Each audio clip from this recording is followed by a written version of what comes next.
The sky went dark for years after Earth's ancient supervolcanoes exploded. These were not simple eruptions. They were planet-altering cataclysms that forged and shattered early civilizations. By the end of this journey, you will understand how fire from below dictated the fate of humanity above. We will uncover why entire societies vanished and how survivors were pushed to invent farming in the ashes. What does our past reveal about surviving the next great eruption? A typical volcano builds a mountain. A supervolcano collapses the ground into a crater that could swallow entire cities. This is the fundamental difference. We measure volcanic power on the Volcanic Explosivity Index, where each step up represents a tenfold increase in explosive force. A supervolcano eruption sits at the very top of this scale, a magnitude 8 event. To grasp that power, think of the Mount St. Helens eruption in 1980. It was a devastating disaster, blowing 1 cubic kilometer of rock and ash into the sky. Now multiply that by 1,000. A single supervolcano can eject over 1,000 cubic kilometers of material in one cataclysmic explosion. That is not just an eruption, it is a planetary reset button. The sky fills with so much ash and sulfur that sunlight is blocked for years, plunging the world into a volcanic winter. Global temperatures can plummet, causing widespread crop failure and ecosystem collapse. The land itself does not recover for centuries. The evidence of these monsters is not a peak, but a vast depression called a caldera. The entire Yellowstone National Park is one such caldera, a simmering cauldron of immense power. Lake Toba in Indonesia is another, a beautiful lake that hides a cataclysmic past. Understanding this terrifying scale is the first step to unlocking one of humanity's greatest mysteries. What happened when the first of these giants awoke beneath the feet of our ancient ancestors? That single cataclysm unfolded roughly 74,000 years ago. On the island of Sumatra, the Earth tore itself apart. The Toba supervolcano did not simply erupt. It detonated, hurling an estimated 2,800 cubic kilometers of rock, ash, and gas high into the sky.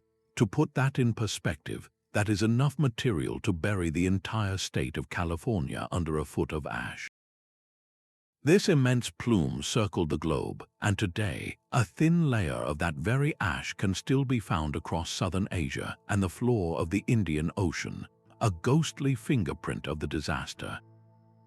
But the real devastation began after the initial explosion. The sky was now filled with a reflective shield of sulfur aerosols, a mirror that bounced sunlight back into space. The planet was plunged into a volcanic winter that may have lasted for a decade. Global average temperatures are thought to have crashed by as much as 15 degrees Celsius. Imagine a summer that never arrives, replaced by years of perpetual frost. Lush forests withered, water sources froze, the great herds of animals that early humans relied upon simply vanished. This was not just a bad season, it was an existential crisis for every living thing on the planet, and the evidence of its impact is written in our very DNA. Geneticists studying human ancestry have found a startling pattern.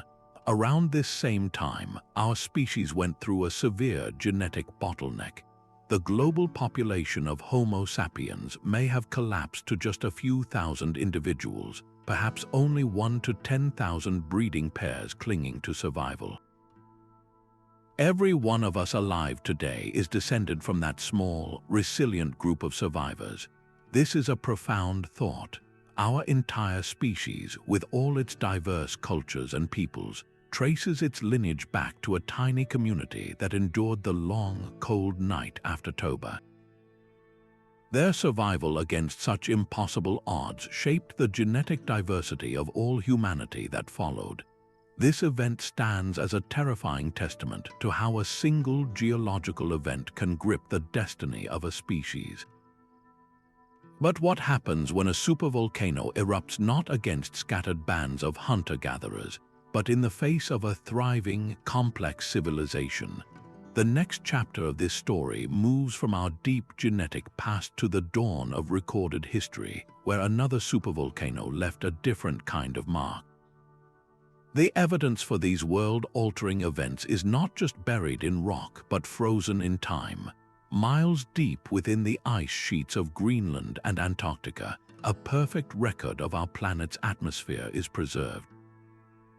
Each year, a new layer of snow falls, trapping within it tiny bubbles of ancient air and a chemical record of everything that filled the skies.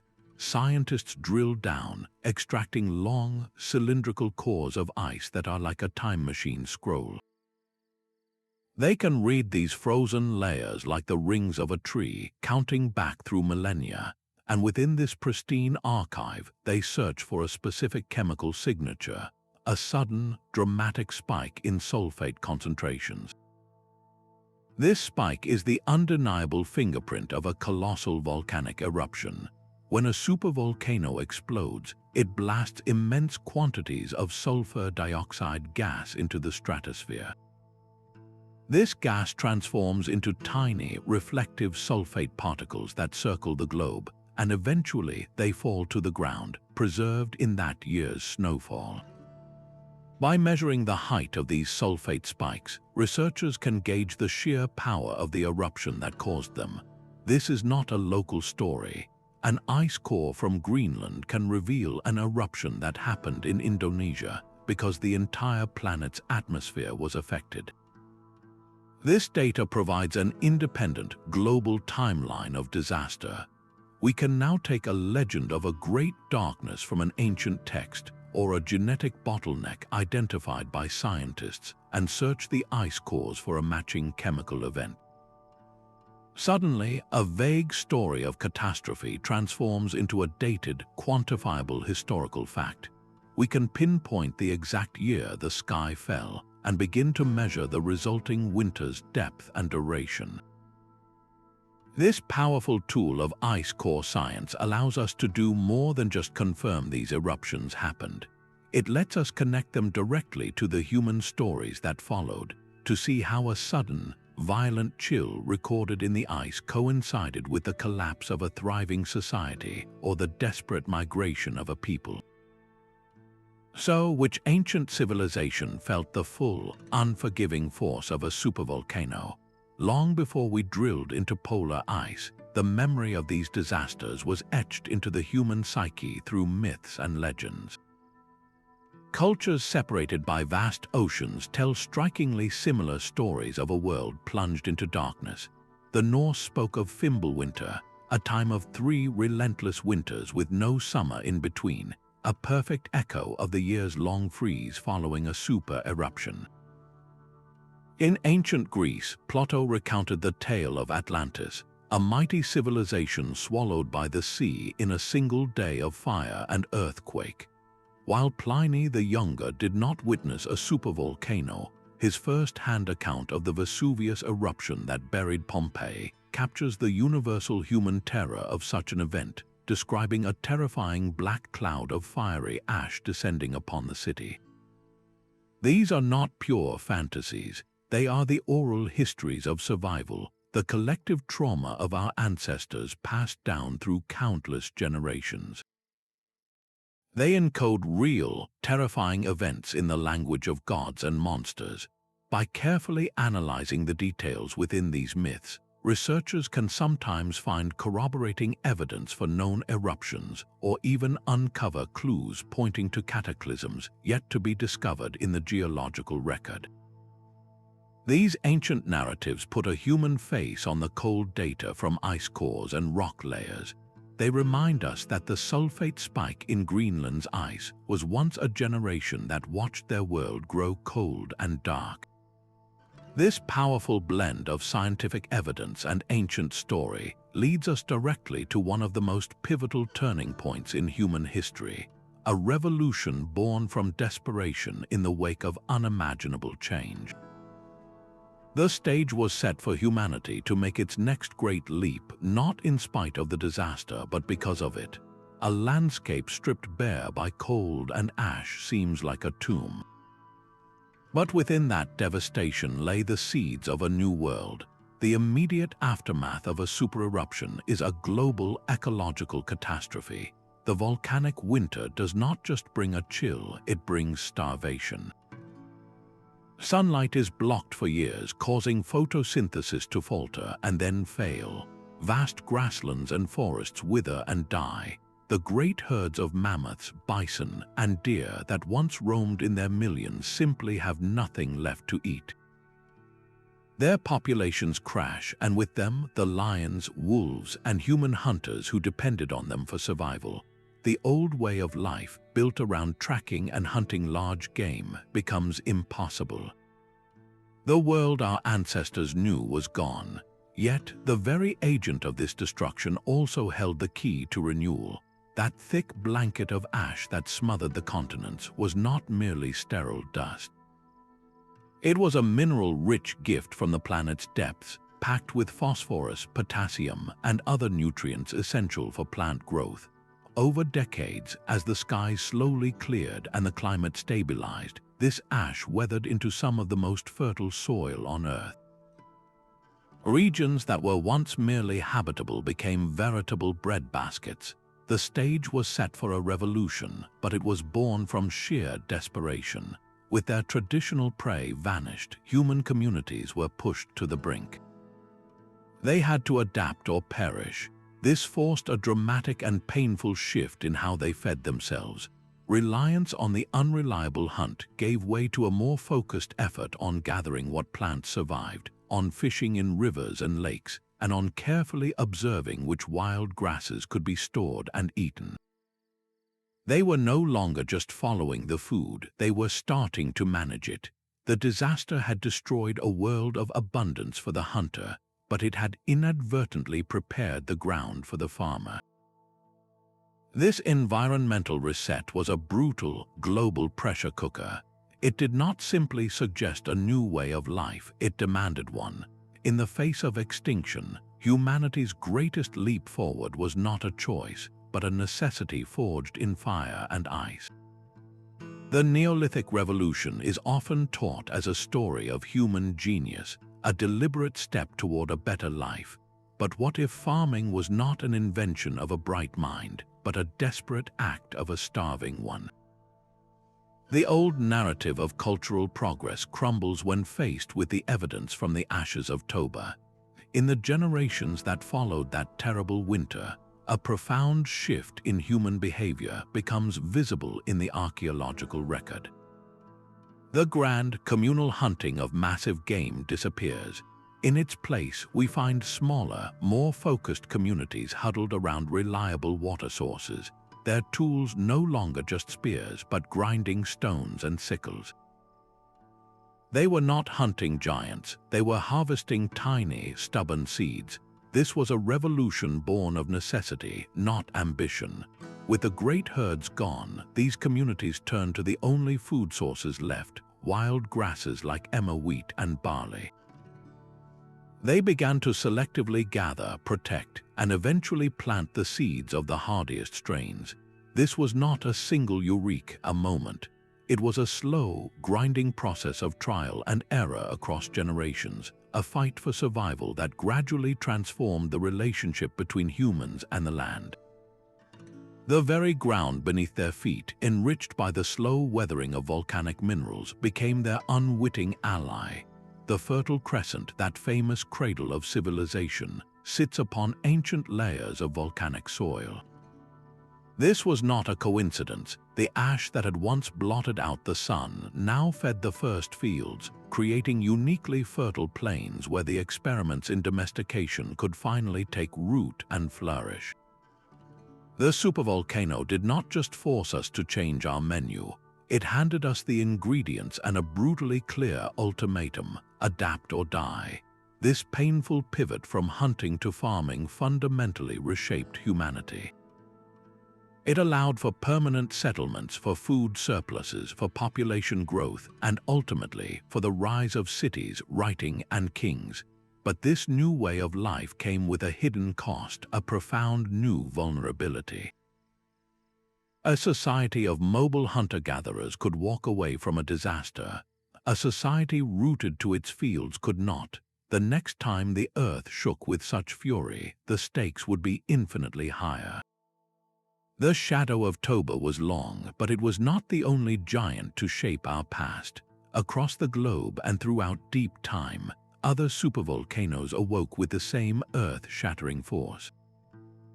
In southern Italy, the ground still steams above the Campi Flegrei caldera, a sprawling depression larger than Mount Vesuvius. Around 39,000 years ago, this sleeping giant roared to life in a cataclysm that blanketed the Mediterranean in ash. This eruption coincided with a period of dramatic climate shifts and the final decline of the Neanderthals in Europe. It is unlikely a single event wiped them out, but this volcanic winter would have placed immense stress on their already dwindling populations, pushing them closer to the edge while our own Homo sapiens ancestors struggled to adapt in the harsh new world. Far to the south, in what is now New Zealand, the Taupo volcano exploded with similar fury around 26,500 years ago. The scale of its violence is almost incomprehensible, leaving behind the vast, beautiful Lake Taupo, a caldera so large it now holds an entire inland sea. These were not isolated incidents. They form a pattern of planetary trauma, a drumbeat of catastrophe that our ancestors had to survive again and again. But one of the most telling eruptions happened much closer to the dawn of recorded history. Around 1600 years before the Common Era, the island of Thura, now the stunning crescent of Santorini, detonated. This was not technically a super eruption, but it was a colossal event, one of the largest volcanic explosions in the last 10,000 years. The Minoan civilization on the nearby island of Crete was at its peak, a sophisticated maritime power with magnificent palaces and a written language. Thura's eruption was a direct, brutal assault on their world. The initial blast would have been heard across continents, followed by towering tsunamis that smashed into the northern coast of Crete. Then, a relentless rain of abrasive volcanic ash began to fall, smothering their fertile farmlands, collapsing buildings, and clogging the harbors that were the lifeblood of their trade empire. The Minoan civilization did not vanish overnight, but its heart was broken. Its power faded, leaving a vacuum for others to fill. Here, the line between myth and history blurs. The story of a lost, advanced civilization swallowed by the sea, which Plato would later call Atlantis, finds a powerful and chilling parallel in the fate of the Minoans. This event provides our clearest link, showing exactly how a single volcanic cataclysm could directly topple a complex, thriving society. It proves that the struggle against the planet's fury did not end in the Stone Age, but followed us right to the doorstep of the modern world. The fury of Thura did not end with its final rumble. For the Minoans, the aftermath was a slow, suffocating collapse. Their magnificent palace at Knossos, a labyrinthine complex that had been the administrative heart of their empire, was not washed away by the tsunami. Instead, the damage was more insidious. A thick, abrasive layer of volcanic ash settled over their island, smothering the very fields that grew the olives, grapes, and grains fueling their economy. Without a harvest, the trade ships that connected them to the ancient world sat idle in silted harbors. The Minoan civilization, once a beacon of sophistication and art, was starved from within. Its central authority crumbled, leaving its scattered communities isolated and vulnerable. Into this power vacuum sailed a new force, the Mycenaeans from the Greek mainland. They were a more militaristic society, and they found a weakened, leaderless prize. The Mycenaeans did not merely conquer the Minoans, they absorbed them. They adopted the Minoan writing system, adapting it for their own early Greek language. They took Minoan artistic styles and architectural techniques, blending them with their own warrior culture. The brilliant flame of Minoan civilization was extinguished, but its embers were gathered to kindle the fire of what would become classical Greece. The very culture that gave us the legends of the Minotaur and the Labyrinth was, in its fall, the foundation for the world of Achilles and Odysseus. This is the ultimate demonstration of a geological event rewriting the political and cultural map of an entire region. But the power to reshape human destiny was not confined to the ancient world or the Mediterranean basin. A similar drama of fire and ice was playing out on the other side of the planet, where another supervolcano was setting the stage for a very different kind of revolution. The Minoan collapse was a regional tragedy, but the atmospheric shockwave from Thura was a global event. A supereruption does not respect geography. When thousands of cubic kilometers of gas and ash punch into the stratosphere, they create a planet-wide problem. The key agent is sulfur dioxide. This gas does not simply drift away, it transforms high above the clouds into a fine, reflective mist of sulfate aerosols. This mist acts like a vast, dirty mirror floating in the sky, bouncing a portion of the sun's life-giving energy back into space. This is the volcanic shading effect, and its consequences are both profound and eerily specific. It is not just about the world getting a little colder. It is about the entire engine of our climate seizing up. The subtle balance of temperatures that drives the monsoon rains can falter, leaving farmlands parched. Unseasonable frosts can blacken fields in the middle of summer. The annual growing season, that critical window for food production, can shrink by weeks or even months. We can see this global impact etched into the skeletons of ancient trees. Bristlecone pines in the mountains of North America, some of the oldest living things on Earth, carry a record of good years and bad in the width of their rings. Scientists have found periods of dramatically stunted growth in these trees that correspond perfectly with the dates of massive eruptions in Indonesia or Iceland. A volcano exploding in the South Pacific could, within a year, trigger famine in the Nile Valley and destabilize dynasties in China. This interconnectedness meant that no early civilization, no matter how isolated or advanced, was truly safe. A society could be thriving in perfect peace with no knowledge of the volcano's existence and still be doomed by its climatic shockwave. This global reach even extended to the nascent civilizations of the Americas, where distant eruptions left their own subtle scars on cultures just beginning to build. The world was connected long before the first trade routes were ever mapped, bound together by a shared atmosphere that could turn toxic. This raises a chilling question for our modern world. Today, our global civilization is more interconnected than ever, but are we any less vulnerable to the same ancient forces? The story of fire and ice is not confined to the ancient Mediterranean. Its echoes are just as clear in the archaeology of the Americas, where volcanic fury helped write the first chapters of human history on the continent.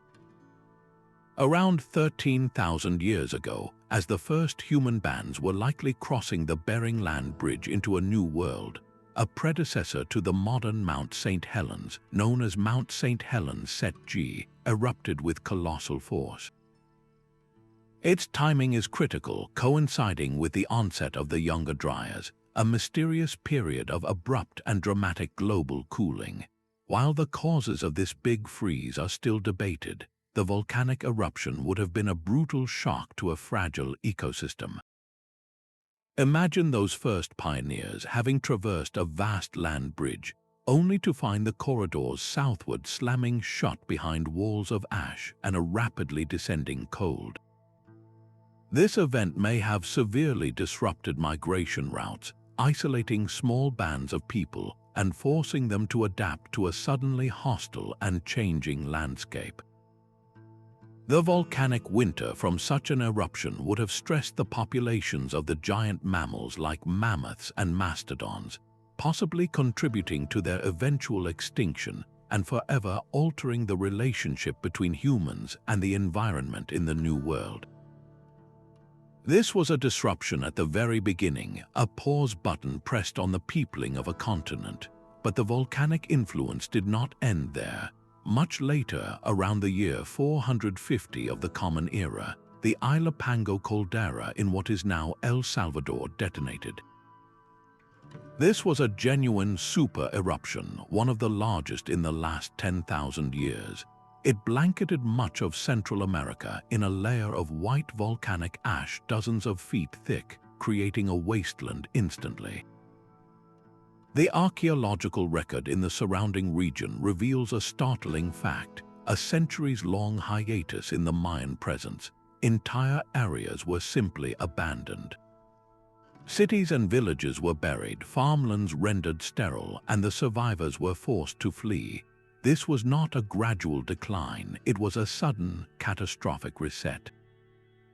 The vibrant cultural development of the Maya in that specific region was paused for generations, only to be reoccupied centuries later by a new wave of settlers who built their cities upon the fertile soil that the same ash eventually created. These American stories prove that the New World was just as susceptible to these planetary upheavals as the Old. From the freezing of migration routes in the north to the obliteration of a cultural heartland in the south, supervolcanoes imposed their own rhythm on human history, creating pauses and resets that redirected the flow of entire civilizations. This pattern of destruction and renewal raises a final, unavoidable question for our own time. Our modern world is built upon a foundation laid by these ancient survivors, but are we truly prepared for the next time the Earth decides to reset the clock? The ground itself holds the final testimony. Beneath the sun-baked soil of the ancient world, archaeologists uncover layers of time, and within them, a stark, ashen line that marks the end of one era and the desperate beginning of another. On the island of Thura, the ruins of Akrotiri present a scene suspended in catastrophe. This was not a slow decline. Walking through its streets is like entering a room where everyone just stepped away. Beautiful frescoes still adorn the walls, ceramic jars stand ready for grain, and the bones of animals remain where they fell. A thick layer of volcanic pumice and ash sealed it all, preserving a sophisticated Bronze Age town in a single, terrible moment. This is the Pompeii of the prehistoric Aegean, a perfect snapshot of a vibrant society interrupted by fire from the sky. Far across the world, in the highlands of Central America, the story is written with the same grim clarity. Excavations through ancient soil reveal a clear sandwich of history. At the bottom, you find the remains of a thriving Mayan village with pottery fragments, stone tools, and the foundations of homes. Then you hit a layer. It is a band of white volcanic tephra, sometimes meters thick, sterile and silent. Above that layer, the story changes completely. The pottery styles are different. The tools are cruder, made for survival, not ceremony. The dietary remains shift from a mix of cultivated crops and wild game to a desperate reliance on whatever could be foraged from a broken land. This ashen line is a date stamp of disaster, a before and after etched into the very earth.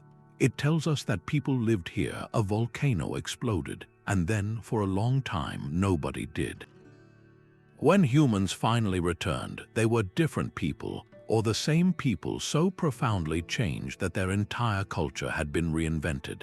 This is the tangible, physical proof that bridges the gap between the chemical signals in the ice and the haunting legends of a lost age.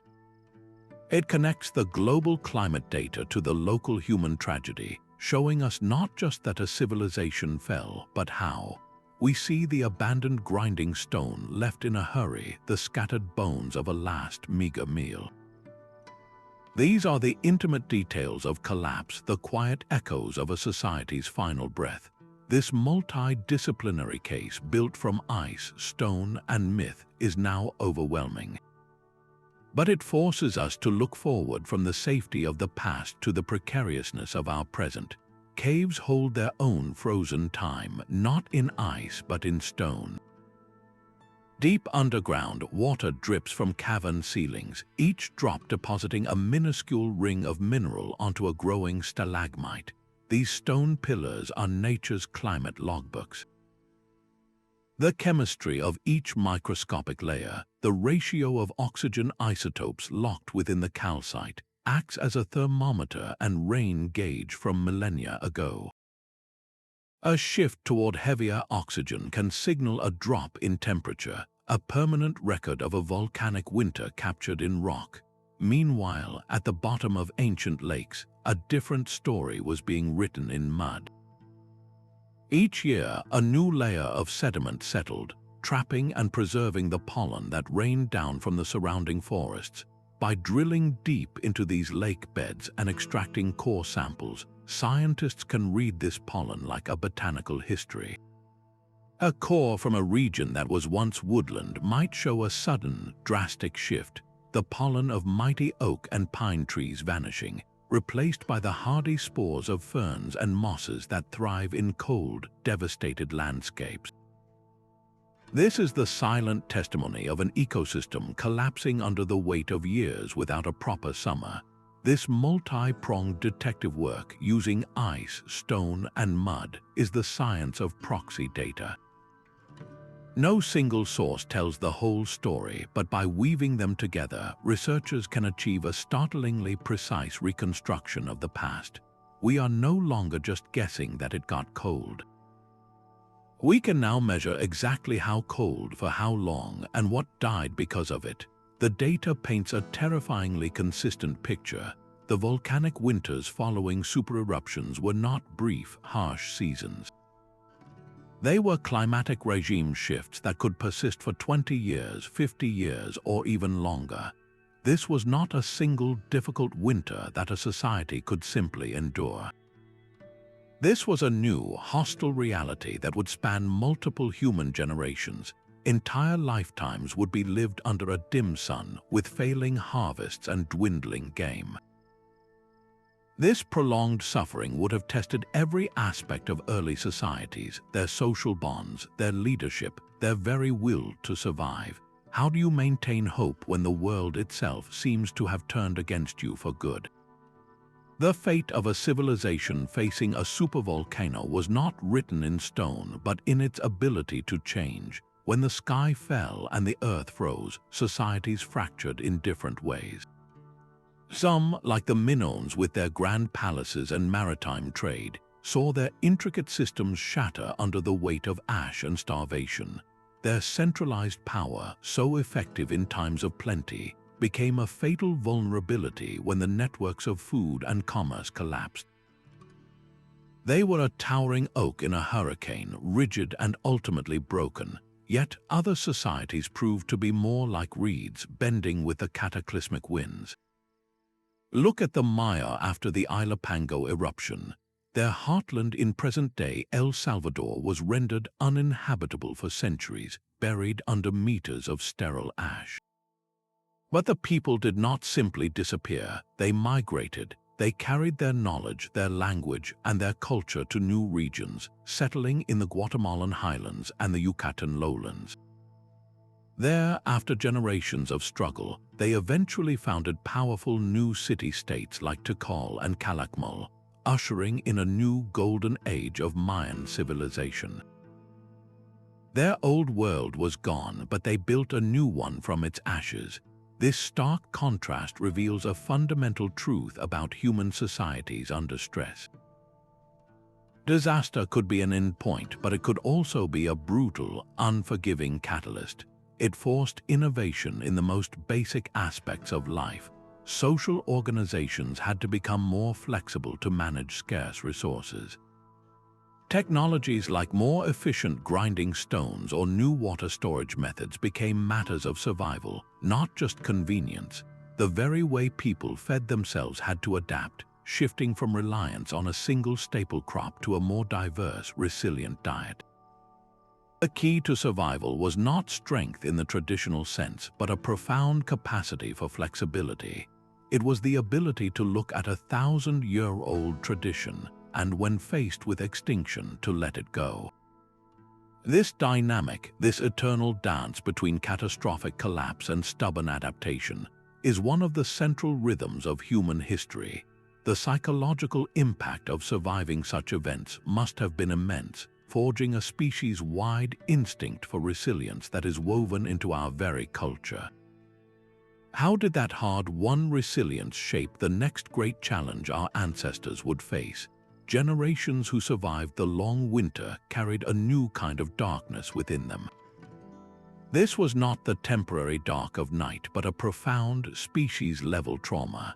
To witness the sun dim and the seasons die was to live through the end of the world. How do you explain such an event when your entire frame of reference has been shattered? You reach for the only explanation that makes sense in a pre-scientific age: the fury of a god. This deep collective shock is likely the primordial seed from which our most enduring myths grew.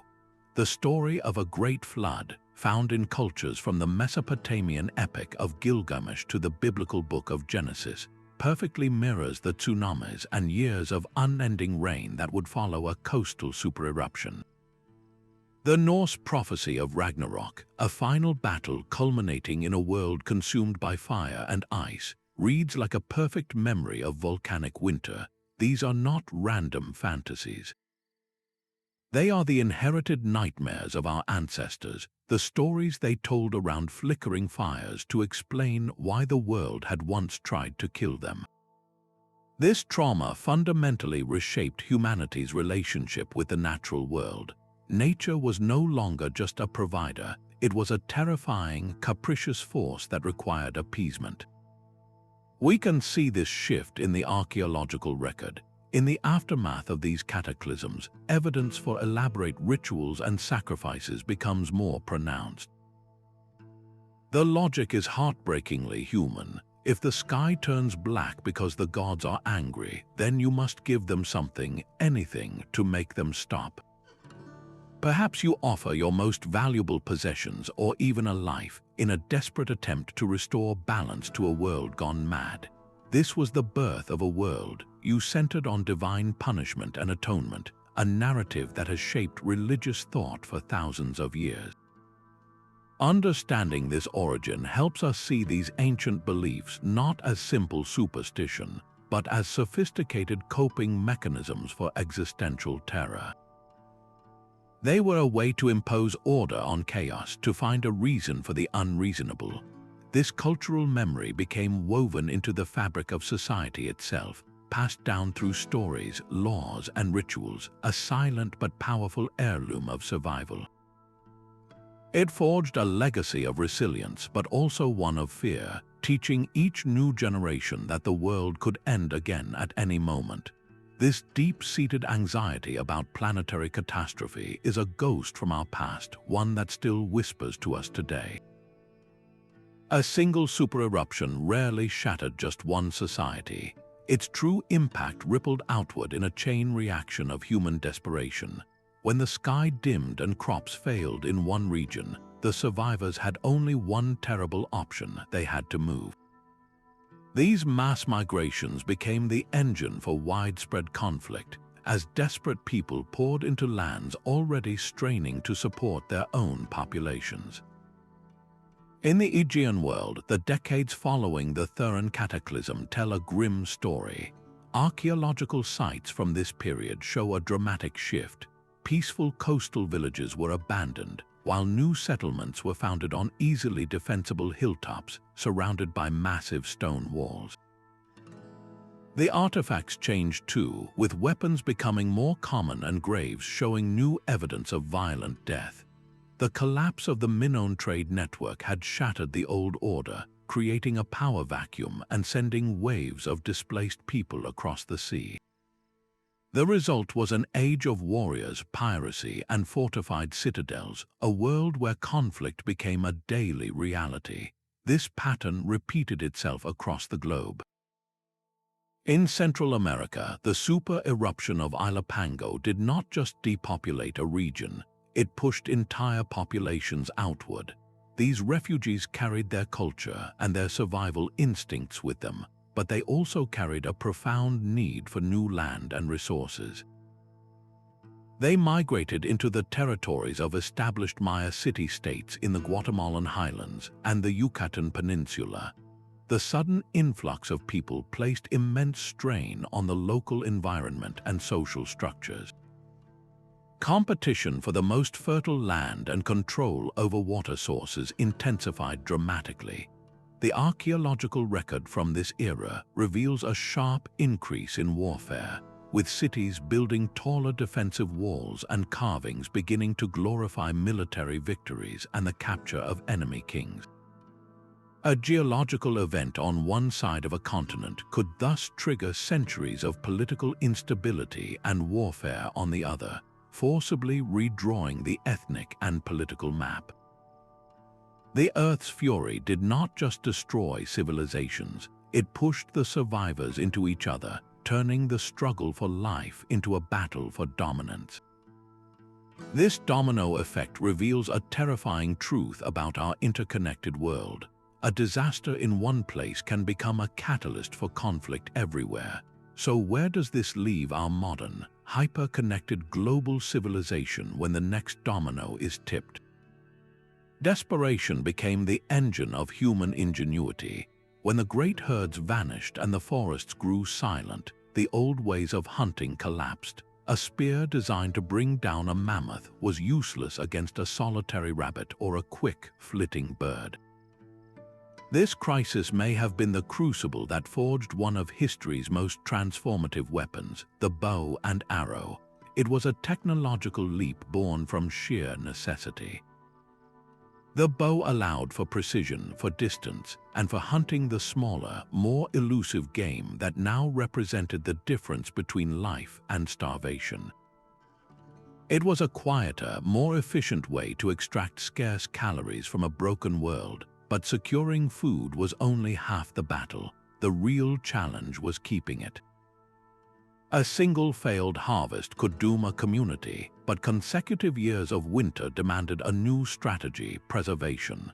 This urgent need to stretch scarce resources across years, not just seasons, sparked a revolution in container technology. People began to fashion durable, sealed pots from clay, vessels that could protect precious grains from moisture and pests through the long, lean years.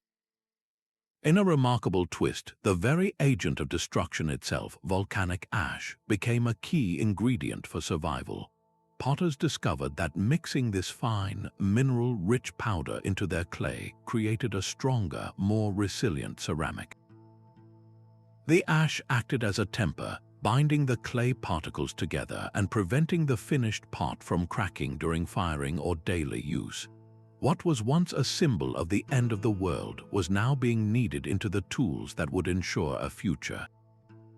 This was innovation under the most extreme pressure imaginable, a rapid acceleration of problem-solving where every new idea was tested against the brutal metric of survival. The technologies that emerged from this forge, the bow for the hunt and the pot for the storehouse, were not mere conveniences. They became fundamental pillars of the new world being built in the ashes, integrated so deeply into the cultural toolkit that we now take them for granted. But technology could only solve the problem of physical survival. The deeper, psychological scars of the catastrophe required a different kind of innovation, one that would reshape the very soul of humanity for millennia to come. The silent testimony of ancient trees confirms the cold, hard truth of these volcanic winters. Dendrochronology, the science of reading tree rings, gives us an annual diary of global disaster. A tree does not lie. In a good year with ample sun and rain, it lays down a wide, confident ring of growth. But in the year after a supervolcano erupts, that ring becomes a desperate, pencil-thin line. The tree is starving, its growth stunted by the perpetual chill and dim light. Scientists piece together these stories from logs preserved in peat bogs for millennia, or from the original timbers of ancient structures. By matching the unique pattern of wide and narrow rings, they can build a continuous timeline stretching back over 10,000 years, a calendar of catastrophe written in wood. This record is so precise it can often identify not just the decade, but the exact year the sky fell. A single narrow ring marks a bad year, but after the most colossal eruptions, the record shows something far more terrifying, a sequence of 5, 10, or even 20 consecutive narrow rings. This is the story of an ecosystem failing year after painful year. It is a direct botanical record of the prolonged famine our ancestors endured. The trees themselves were witnesses to the struggle, their stunted growth a perfect mirror of the human desperation happening in their shadow. This arboreal archive adds a chilling, annual resolution to the ice cores and ash layers, proving that the volcanic winter was not a brief shock but a grinding, multi-generational ordeal. We can now run the disaster on a screen. Climate scientists use powerful computers to reconstruct these ancient catastrophes, transforming scattered clues into a coherent global picture. They feed the data into sophisticated models, the volume of ash from geological records, the amount of sulfur dioxide trapped in ice cores. The computer then does the rest. It simulates how that immense plume would have punched into the stratosphere, how the winds would have sheared it into a planet-wide veil.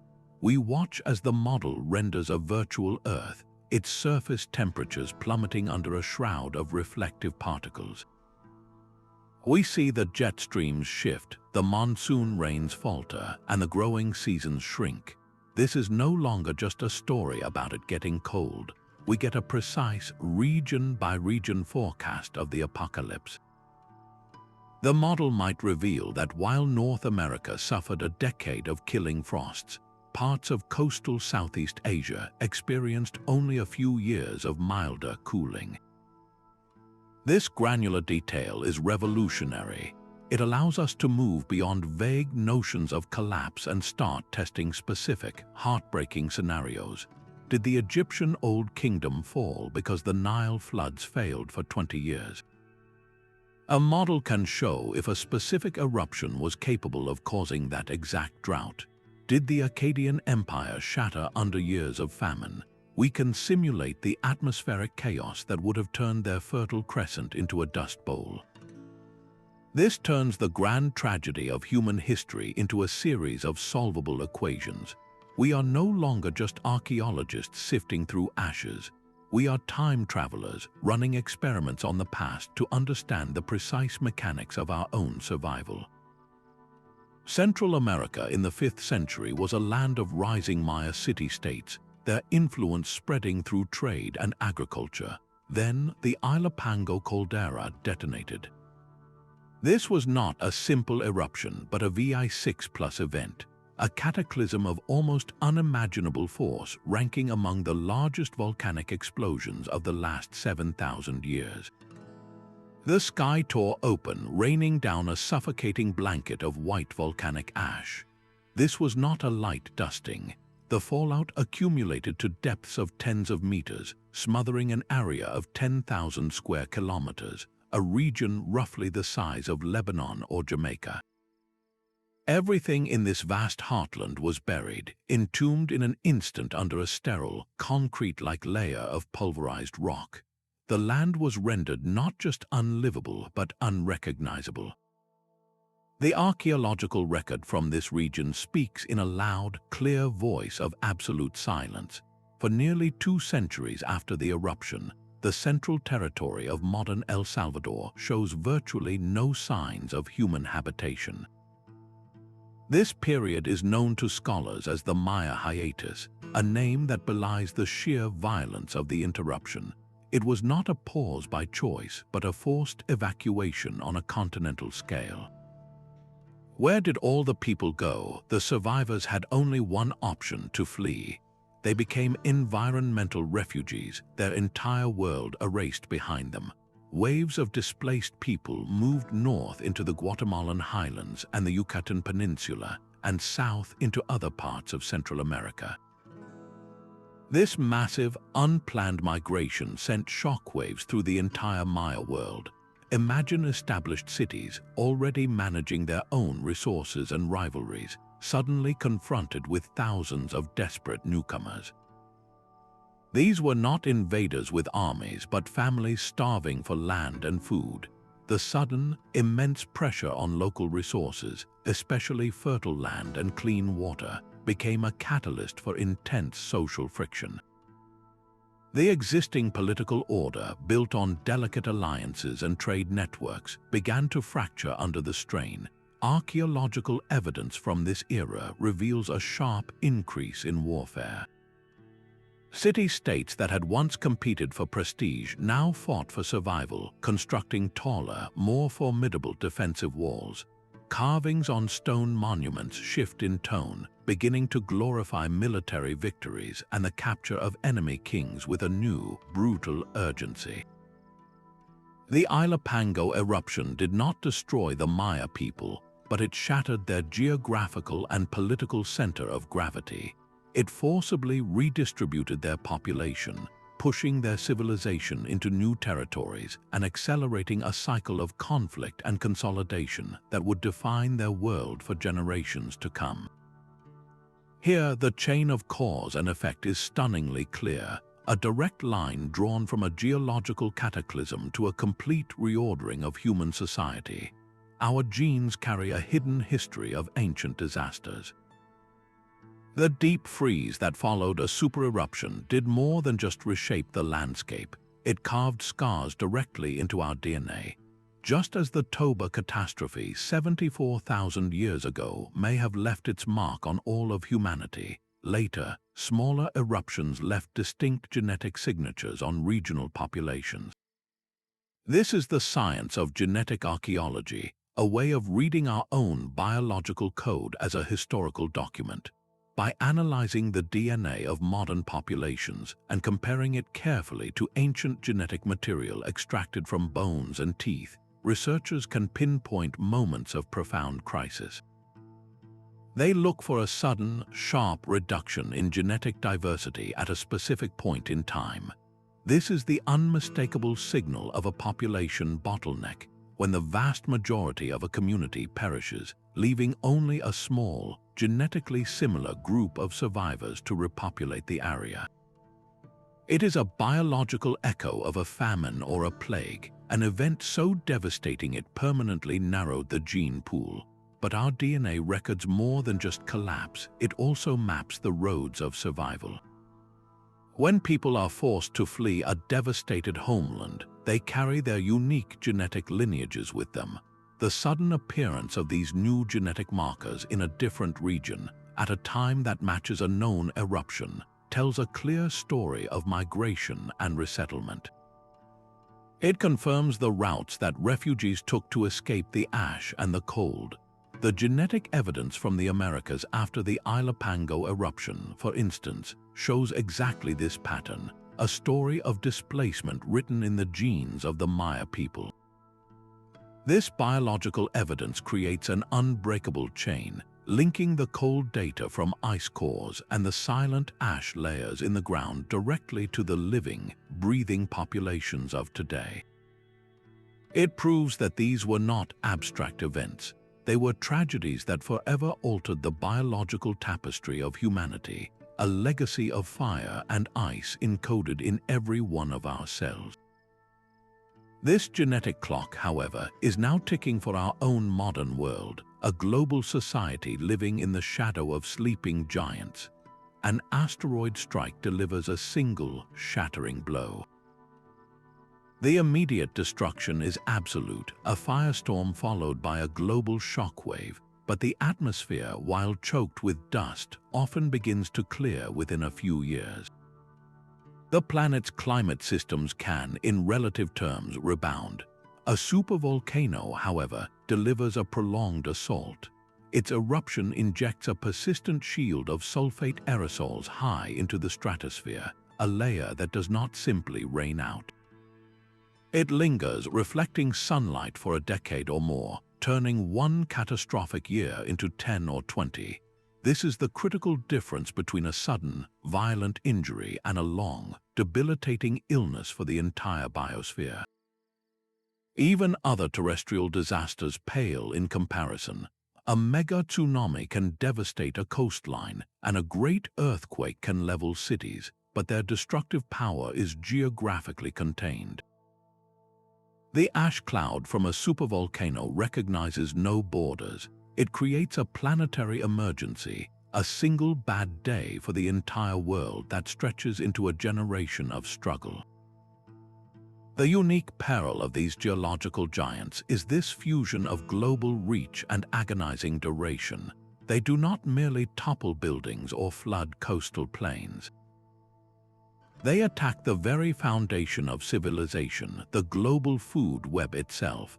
For a society dependent on agriculture, the loss of a single growing season is a crisis. The loss of 10 consecutive seasons is an extinction-level event. This comparative scale places supervolcanoes in a category of their own. They are not just larger versions of familiar disasters. They are a different kind of threat entirely, one capable of imposing a slow-motion collapse on every continent at once. Understanding this unique destructive profile is not just an academic exercise. It forces us to look at the sleeping calderas beneath our feet and ask a very modern, very urgent question. The same volcanic soils that once nourished the first farms now support our modern cities. This deep connection to the land is our greatest vulnerability. We are living on a planet still shaped by ancient fire, and the giants are not extinct. The vast caldera beneath Yellowstone National Park and the restless Campi Flegrei near Naples are constant reminders that the forces which reshaped our past are merely sleeping. The annual chance of a super eruption is vanishingly small, but its impact would be so profound that we cannot afford to ignore the possibility. This is where the ancient past becomes a vital training ground for our future. By meticulously studying how the Minoan trade empire shattered or how Mayan populations were forcibly redistributed, we are not just uncovering history. We are running a diagnostic on our own global system. The models are terrifyingly clear. A major eruption today would not just cause regional devastation. It would trigger a worldwide climatic shock that would last for a decade or more.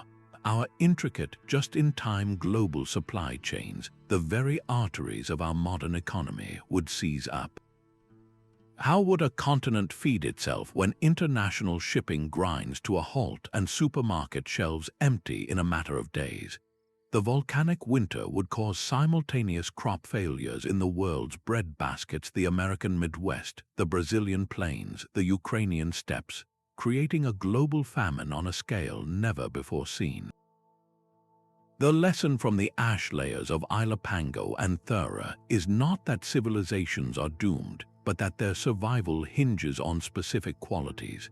The societies that persisted were not the most powerful, but the most adaptable.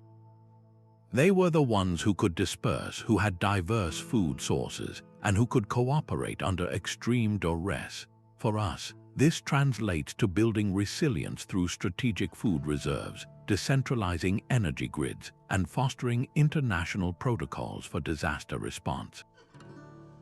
The study of ancient supervolcanoes, therefore, shifts from a historical curiosity to a crucial stress test.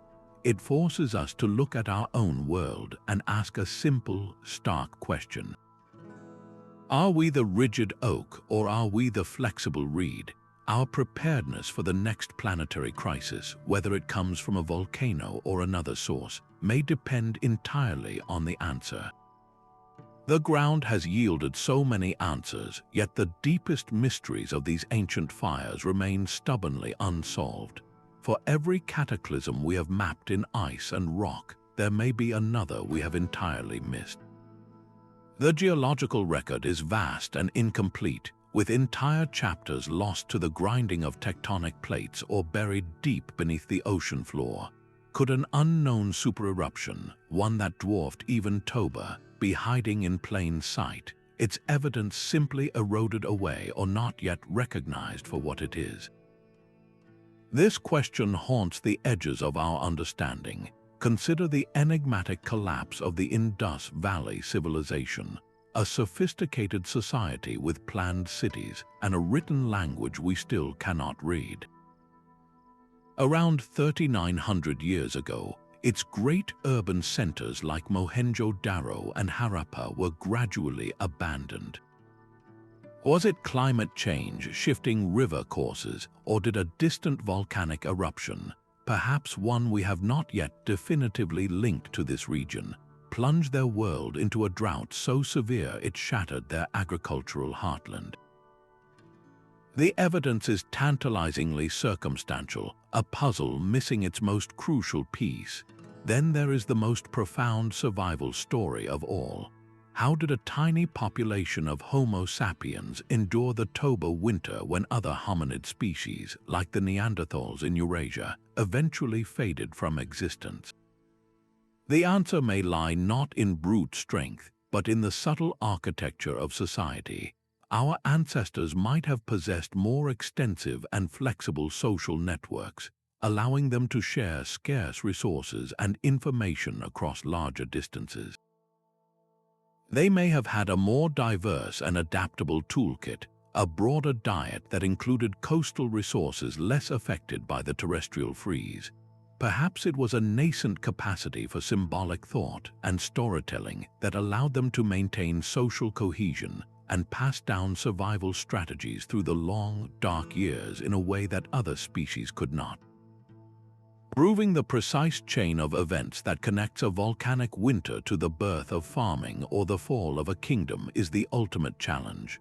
A sulfate spike in an ice core and an abandoned city might be separated by a century, or they might be intimately linked by a cascade of famine, migration, and conflict that is almost impossible to trace with certainty. Each discovery, therefore, does not simply close a case. It opens a new, more intricate line of inquiry, pushing scientists to develop ever more refined techniques to read the whispers of the past. This relentless pursuit, this acceptance that the story is never fully told, is what keeps the history of our planet and our species vibrantly, thrillingly alive. No single field of science could have solved this mystery alone. The true story of these ancient supervolcanoes emerges only when geology, archaeology, and history begin to speak to one another.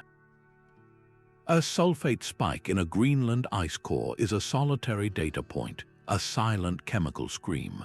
But when a dendrochronologist matches that exact year to a sequence of desperately narrow tree rings in California, the data gains a voice. It tells us of stunted growth and failing forests. Then, an archaeologist excavating a site in Turkey discovers a thin, unmistakable layer of volcanic ash directly above the ruins of a Bronze Age settlement, a town that was never rebuilt. That chemical signal from the ice and the story of the dying trees are now physically grounded in a specific human tragedy. The ash layer is the literal common ground, the thread that ties the global climate event to the local collapse. Finally, a geneticist studying the DNA of modern populations identifies a sharp reduction in diversity that dates to this same turbulent period, evidence of a population crash among the survivors. What was once a collection of disconnected facts from disparate sciences suddenly locks together into a single, devastating narrative. This is the power of interdisciplinary work. It transforms a collection of intriguing clues into a solved case. The geologist provides the when and the how powerful. The archaeologist provides the who and the what was lost. The geneticist and the climate scientist provide the scale of the impact and the story of the survivors. No single thread is the whole tapestry, but woven together, they create a picture of our past with stunning clarity and profound emotional weight. This collaborative model proves that the most complex chapters of human history are not hidden in one specialty, but written in the spaces between them. The next great discovery about our past may not come from a single groundbreaking dig, but from a quiet conversation between a scientist holding a core of ancient ice and another holding a fragment of charred pottery.